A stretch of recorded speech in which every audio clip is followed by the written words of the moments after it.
One of the biggest narratives in the crypto market, one of the only bullish narratives one could argue over the past few months, obviously, is the upcoming Ethereum merge scheduled now for September 15th to 16th. There's a lot of interpretation as to whether this is going to be a bullish event or a bearish event, whether it will actually work, whether there will be a fork that would be forked up, as we like to joke here, of course. And what's going to happen in general. There's so many possibilities, but luckily I have a guest who understands this a lot better than me, David from Coinbase, who is the head of institutional research there. You guys have seen him here now quite a few times. He's becoming a regular guest and one of your guys' favorites. We're going to talk the merge, markets, and more. That was alliterative. You guys don't want to miss this. Let's go. Let's go.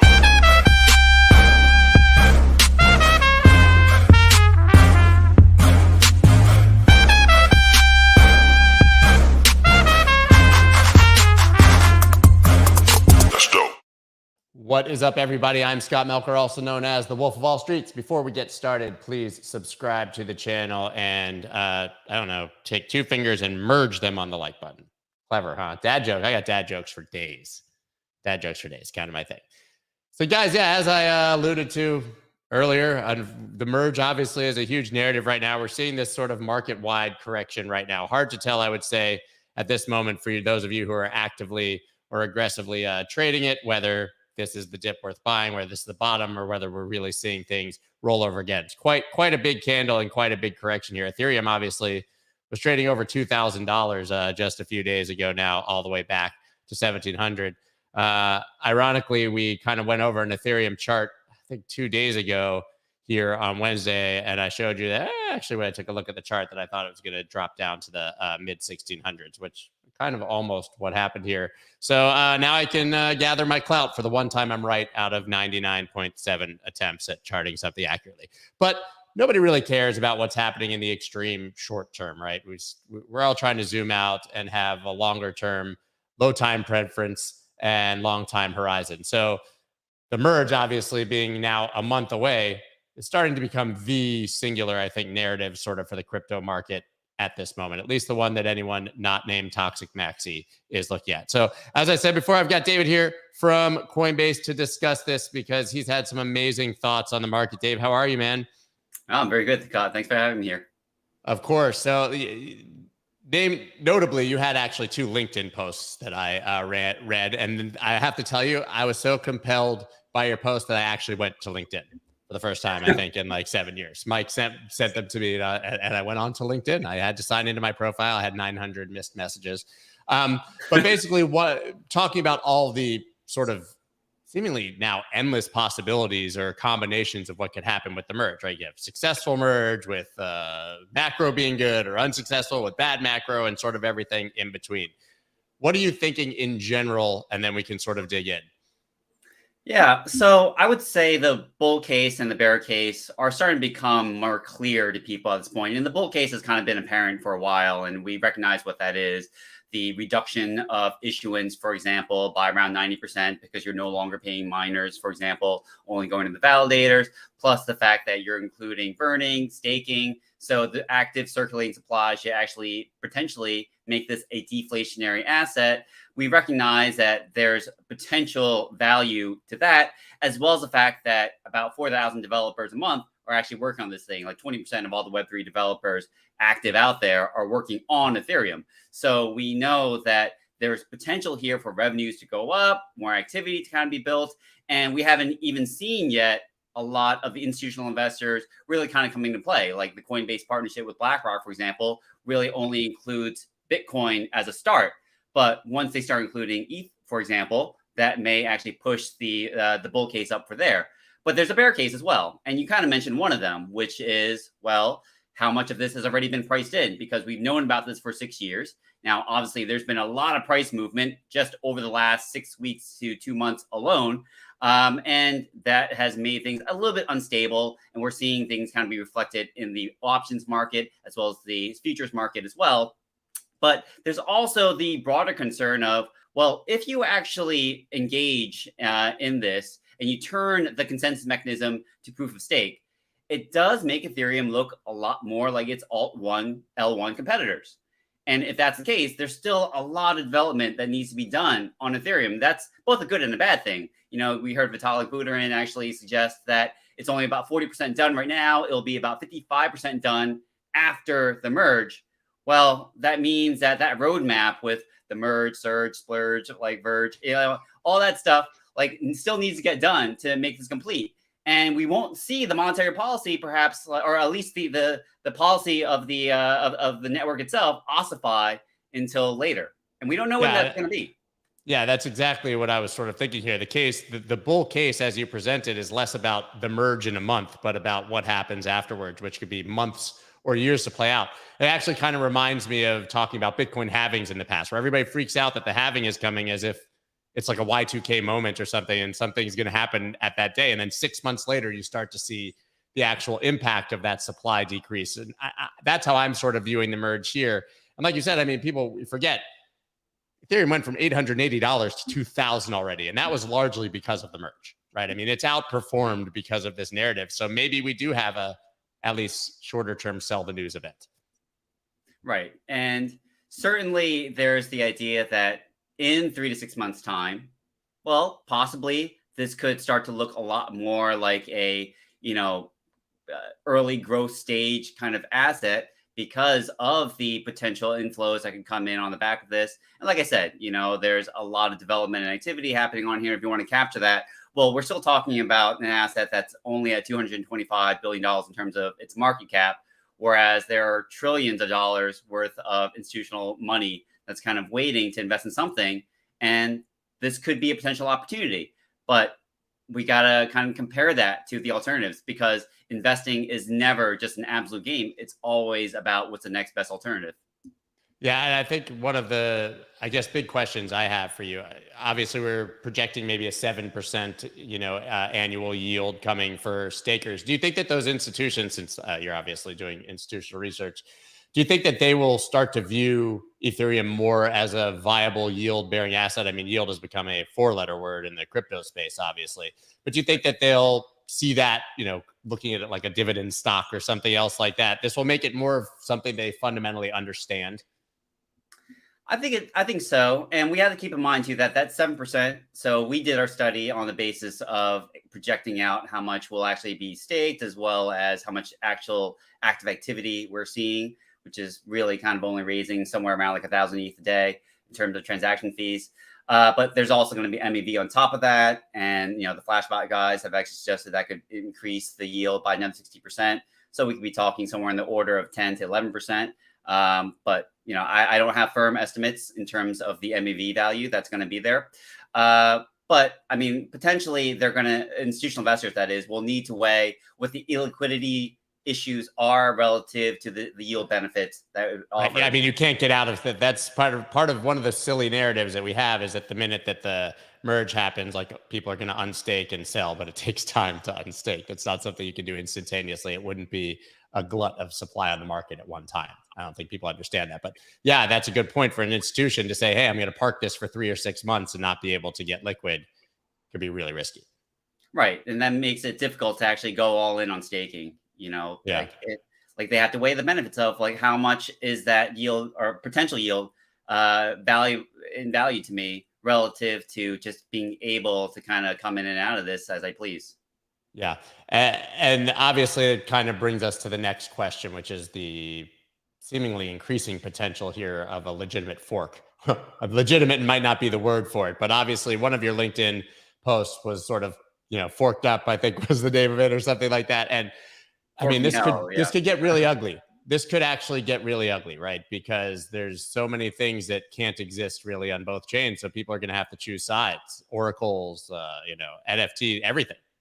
Support. That's right. And we've seen that some issuers of stable coins have already come out publicly about that. Chainlink, which is a very notable Oracle network, actually has already commented that they will not support a forked proof of stake network.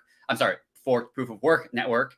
And that could be problematic for economic activity on a potential forked network, because if that forked chain cannot do smart contracts or won't get pricing data from Chainlink, which represents about 50% of the total value secured across the ecosystem, that is a very big deal. Or if people aren't able to redeem stable coins or wrapped assets, for example. So what we've seen in the past is that some of the fork chains like, Bitcoin Cash or Ethereum Classic actually decreased in value almost a month after those tokens were launched. So this is something that is definitely on people's minds. I'll never forget though. There was that one weekend not so long after Bitcoin Cash forked that it was like the craziest asset in history to trade for 72 hours. It's like, and I think that we may see a lot of crazy speculative activity on the fork because it'll probably be somewhat low liquid and people will have a lot of free coins. That's right. And this is why if you look on the futures curve right now, it shows you that up to September contract through December, we're actually in backwardation on the futures curve because people are actually taking the long ETH spot position and selling the futures, probably like the December contract, because they believe that if they can hold on to that long ETH spot, then they're going to get airdrop this proof of work token and they're going to be able to redeem that and just kind of cash it in for the money. But they want to keep themselves in a riskless structure by doing that. But the issue with that is if after the merge things are successful and potentially the value of ETH does go up, then they may need to actually buy those backwardated futures. And actually, if that happens, the curve will re-steepen. Yeah. Matt, you get a massive short squeeze basically at that point. Exactly. But for now, assuming that nothing goes crazy, it's kind of free money on that trade for them. Exactly. For right now, it's a yield. It's a yield. Yeah. It's a good deal for them.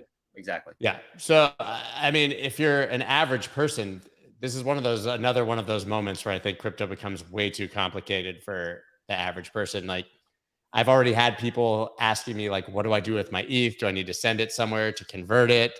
You talk about all these wrapped assets and NFTs and all these things. Is there anything that your average person needs to be aware of that they might have to do in advance of this? Or do we sort of sit back and watch this, wait till the smoke clears? Yeah, I had a good friend just recently asked me about that, and he's been in the space for a while, and I was kind of shocked because I would have expected him to know this already. But I think the nomenclature has kind of bothered people because we've had ETH and ETH2, and the reality is there is no such thing as an ETH2 token. Everything should be seamless from the perspective of the user. So it's almost like having your software upgraded on your machine. Things are going on in the background, but you don't really have to pay attention to it because you're just a user and you're going to use your application. It's going to be just like normal. So the network isn't going to have any outages or stoppages. It's just going to theoretically go as normal. Now, what's going on in the background is going to obviously be very complicated. And it's a 2-part upgrade. It's going to require both September 6th and September 14th or 15th to actually go exactly as planned. So, I mean, there's a lot to it from that end. But from the user standpoint, you don't have to do anything. Do nothing. It's all just seamless. I want to touch on something that you said earlier, that basically as Ethereum makes the move to proof of stake, it sort of becomes a more viable competitor, or the others become more viable competitors to Ethereum, the Solanas, AVAXs, the other layer ones, which is interesting because I think there's a misconception that gas fees are instantly going to go down or that the network's going to be much faster, but it seems that none of that's actually true. Right? I mean, gas fees are still going to be based on demand, so they could still be outrageously high. And there's not an expectation that the network's going to be that much faster. So they've basically put themselves in competition with all these layer ones that have, at least they can't solve the trilemma, but have tried to solve for at least cheap transactions or faster. Now we're going to be a proof of stake chain with neither. Yeah, and this is where I kind of need to switch my former finance cap with my current crypto hat, because talking to a lot of friends in the TradFi space, they understand things from the metrics perspective. And so it's very easy to understand that if you say throughput's going to increase or fees going to increase or are going to decrease. Right. But for, as you just said, those things aren't necessarily going to happen. Or you're going to move from 13.4 seconds to 12.2 seconds a block. So there is a 10% speed boost, but it's not going to be a game changer, for example. So it's harder to explain to them what the larger implications of this are, which is really, you're talking about the future growth of the network, because this has never been done before. I mean, there's also just the mere fact that carrying this out, I mean, it's obviously been a years-long task, but it has been a major effort in global coordination. And putting a value on that is a lot harder than just kind of saying, well, it goes faster. things go fast, price goes up. Like, yeah, like obviously that would be the easy choice, but it's not. This is about trying to anticipate what is going to happen in the future of not just Ethereum, but for the entire Web3 complex. Like that is the value unlock that's kind of being seen right now. The other thing too is I think there's this kind of obviously like misconception surrounding like, oh, well, like once we do this, I'm also going to be allowed to, unlock my tokens, all this kind of stuff. No. Like the upgrade path here still needs to actually see the Shanghai fork to happen. And then there's going to be minor upgrades like after that. So there's going to be a lot that still needs to be done after this is all said and over with the merge. Yeah. So I think it leaves more questions than answers as sort of time goes on. And that the more you kind of talk about it and the more I talk to my other guests about it, it seems like we've had the hype move from it. Now we need to wait and see what's going to happen long term. I mean, in a perfect world, if Ethereum becomes an deflationary yield bearing asset, it's hard to imagine that wouldn't be extremely bullish, but a lot of things have to happen. That's going to take quite a lot of time. Absolutely. And, actually, I didn't. There's a point that you kind of mentioned in your last question too that I didn't really quite get to, which is the fact that people are now then saying, "Well, how do I compare this relative to the other Altel ones? Doesn't it make it look more like that?" And so therefore, there isn't as great a value because it has more competition from that angle. And you have to keep in mind that the roadmap that Ethereum chose, particularly using L2s as a scaling solution, for example. This was all the design choice. Yeah. This was a way to actually try to resolve the scalability trilemma in order to maintain security, but also get those speed upgrades and other things that is required in order to kind of become the Web3 transaction layer in the future. Now, that said, like some of these alternative layer ones have been able to improve speeds or throughput or reduce costs, but they haven't done it necessarily in a way that has been able to resolve that trilemma. And some are more centralized than others. Some perhaps have go down once a month, right? What's that? Some are offline once a month. Exactly. So you kind of keep that in mind. Like, yes, there is competition, but what is the value or state of that competition? I think that is going to be, again, like I said, it all depends on what your alternatives are. Look at what those alternatives are before you really try to, see what the investment landscape looks like. Before I let you go, I have to, although we don't try to comment too much on markets, I know, what do you make of this sort of aggressive sell-off that we've seen over the last day across the market, not Ethereum specific? I think it has to do with macro as well. And I think that's what we got to keep in mind. Like a lot of our investment thesis is still kind of contingent on what we're getting in terms of trying to play the Fed pivot. I spend actually about a good 30% of my time right now just trying to pay attention to understand what's going on with inflation, because the more it looks like it has peaked, obviously, the better the investment thesis. But, there's a lot of things to kind of keep in mind. Like the Fed's balance sheet, for example, is going to start to actually reduce on a faster pace starting in September. The cost in terms of what the net income that the Fed actually receives from that balance sheet is going to become negative in the months to come. The US TGA balance is actually going to start to rise. I mean, all of that kind of, unfortunately, kind of argues for a more negative medium-term outlook as far as risk assets are concerned, not just crypto, but kind of all risk assets. So I think after the large run-up we've kind of seen this summer, which arguably has been happening under some lower liquidity conditions, I think that it's still valuable to kind of have a little bit of caution as we get into Q3. Yeah, I think that that's probably an accurate approach. I would hate to see that this is sort of the moment when the market is rolled over again for a while, but those are the sort of daily candles on volume that we see when things are about to just kind of either, the bullish case sort of ends for a little while, or we do see a retest. I mean, I don't think anyone would be surprised to see things at least go make a higher low or try to return to the lows, right? We have not really had any confirmation that we should expect to be in a completely fresh new bull market all of a sudden. Absolutely. And I mean, we have to keep in mind that we just kind of came off of a, pretty negative run in the, first part of this year, but it hasn't been over yet. We still haven't, like, the Fed's mission isn't accomplished. They're going to, I think that in fact, I think they're more empowered right now, honestly, to tighten aggressively because things aren't that bad, right? I mean, like jobs, and they think that right now they can get away with it. It's going to be a rough run for markets. Well, thank you as usual for all of your perspective. I think the merge at this point is like proceed with caution and just wait and see what happens for me. And I know everybody's going to have a different opinion, but listening to you, that's sort of the approach I think I'm going to take. Oh, absolutely. And you need to kind of pay attention to what the participation rate is going to look like. Like Goerli, for example, was considered a success, but still we saw that participation rate drop from 90% to 67%, which was enough to actually make to reach finality. But still, there are going to be those kinds of things which maybe your layman isn't necessarily going to focus on. But I think for the broader community, that's something that we want to keep in mind. Perfect. Thank you so much, everybody. Check out David, of course. Your Twitter's hilarious, so I have to say it.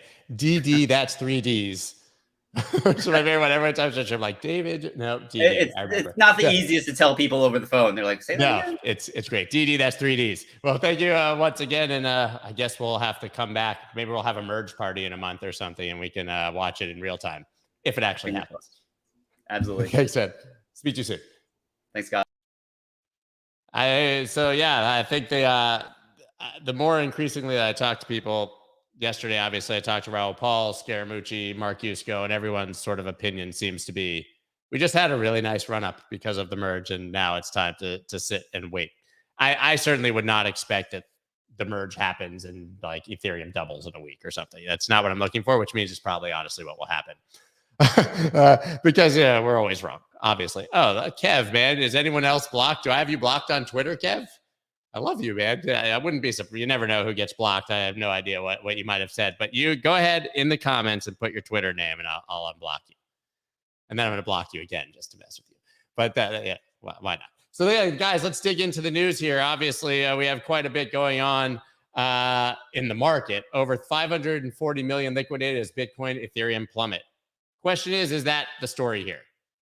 Is that the story? Is the whole story once again that people got over leveraged? They got a bit exuberant and open interest piled up and longs were, heavily paying funding.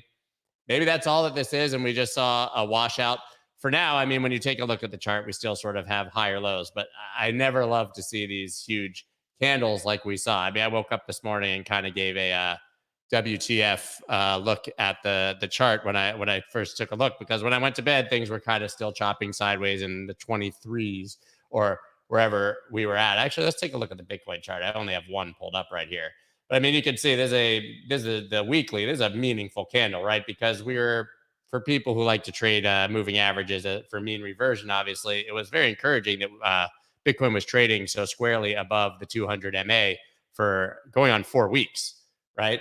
And now, I mean, it just nuked it like it's absolutely nothing. I mean, take a look at the daily. It also nuked through the 50 MA on the daily.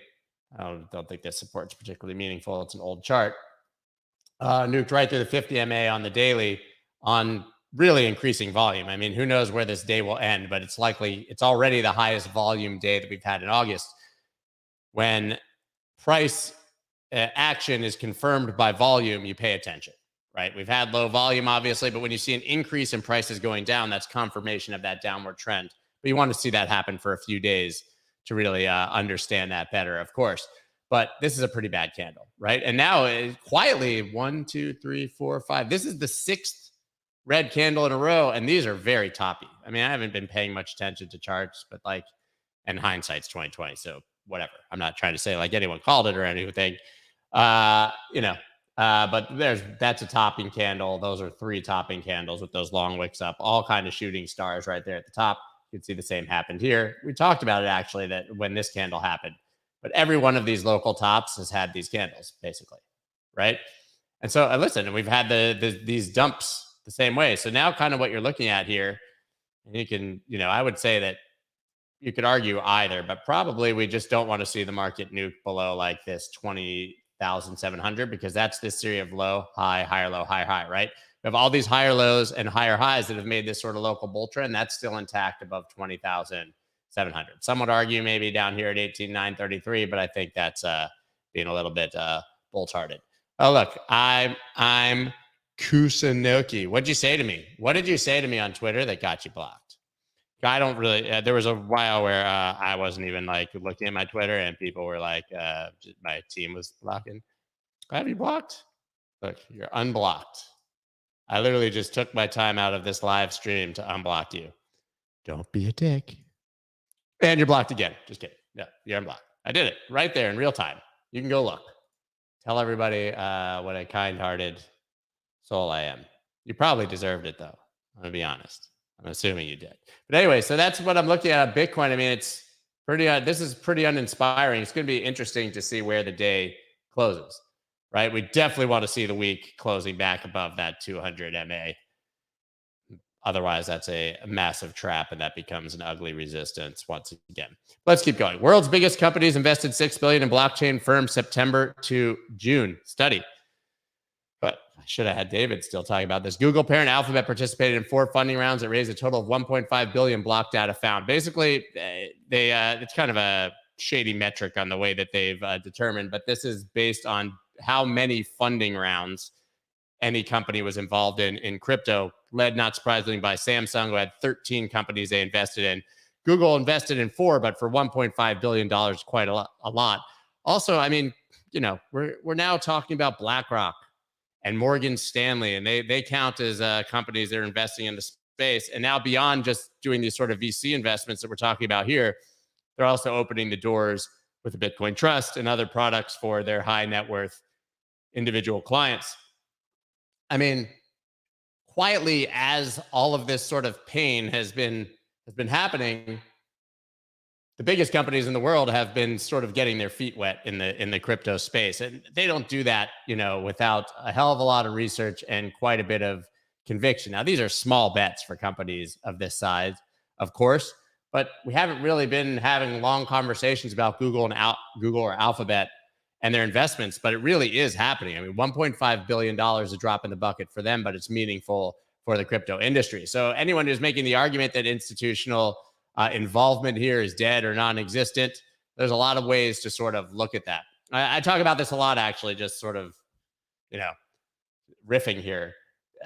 It's interesting to look back 2 years ago when MicroStrategy first bought Bitcoin, right? Because that was, I believe, August of 2020, really just 2 years ago, right? That sparked the entire sort of next bull run, because then Square, Tesla, all of them bought Bitcoin. And we had this like sort of prevailing narrative that Bitcoin was going to be adopted by all these institutions, put on their balance sheets. Michael Saylor had 2,000 companies and talked to their CFOs, and none of that happened, right?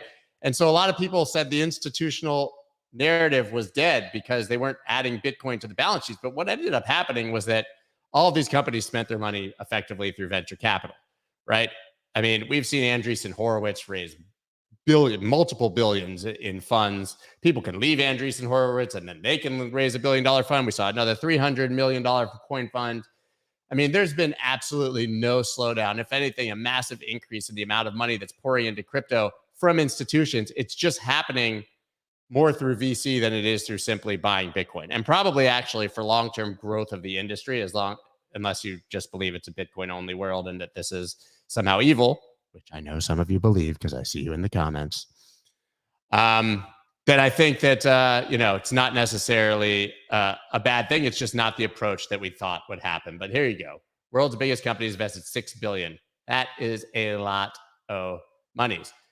Crypto stock slide in pre-market trading as Bitcoin slumps 21.5. No surprise here. Talking about this yesterday, like Coinbase to some degree, but certainly Marathon Digital, Riot Blockchain, all of these mining stocks are like a 5x leverage position on Bitcoin. Maybe we'll call it like a 3 to 4x leverage position if you're doing the math. But you don't really need to trade Bitcoin on a leveraged casino. You could just go ahead and trade these mining stocks or crypto related stocks because they have that beta, they have that increased volatility over the actual underlying asset of Bitcoin. But yes, when Bitcoin gets rocked, these get triple rocked, you know, and when Bitcoin goes up, we've seen these massive bounces in the mining stocks. So nothing really surprising here, but interesting to note that effectively almost all of these stocks that have Bitcoin exposure, they just do what Bitcoin does, right? Very hard to see them sort of separate Like you're not going to, nothing would surprise me, I guess. But for example, you're not going to see Marathon or Riot or even MicroStrategy at this point, which is not a Bitcoin company, right? Or Coinbase. You're not going to see any of them boom independently in a Bitcoin bear market. You're not going to see Bitcoin going down and Coinbase doubling in value, and you're not going to see it. That's nothing against any of these companies. It just means, much like trading altcoins for the last 5 years, you always have to be watching Bitcoin if you want to be watching them. I know I had David on here.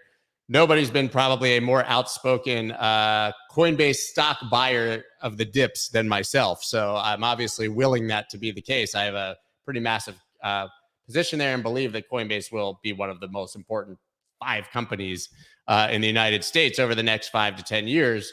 But right now, that's not going to happen until obviously we see a major market correction to the upside, right? And finally, run to earn game STEPN teams with Atletico de Madrid and crypto exchange Whalefin for NFT sneaker collection. STEPN just continues to be in the news here every time I turn around. Obviously, this is one of the few companies that we've seen. I reported it not that long ago that actually is, making money. Crazy. I know. But they had, they made over $100 million, I believe, last quarter. I still haven't actually used it. And I know that there's the sort of barriers to entry with having to buy an expensive NFT, which I believe has come down. But now they're doing this NFT collection alongside Whalefin, 1,000 digital soccer cleats compatible for run to earn and eligible for real world rewards. I think you're going to literally in Web3 be able to do anything to earn. I think we've seen literally I think there's a sex to earn project. I have to imagine that we're going to have to some sort of breathe to earn, you wear your Apple Watch and it takes your temperature and you temperature to earn, right? There was the one that comes around every 6 months that people share on my Facebook, like normie people, and think it's some brand new crazy thing. The poop to earn guy, the guy the guy with the toilet, and they keep sharing the story as if it's brand new. Well, you can do basically anything to earn, but this is all speculative ideas. Some of it will pan out and some of it will not. But STEPN seems to be legit here. And I love to see any of these sort of big partnerships with major sports teams, things like that, because quietly those have kind of disappeared, right? I actually saw an article, you'll notice that you don't see the Matt Damon and LeBron James commercials on TV anymore.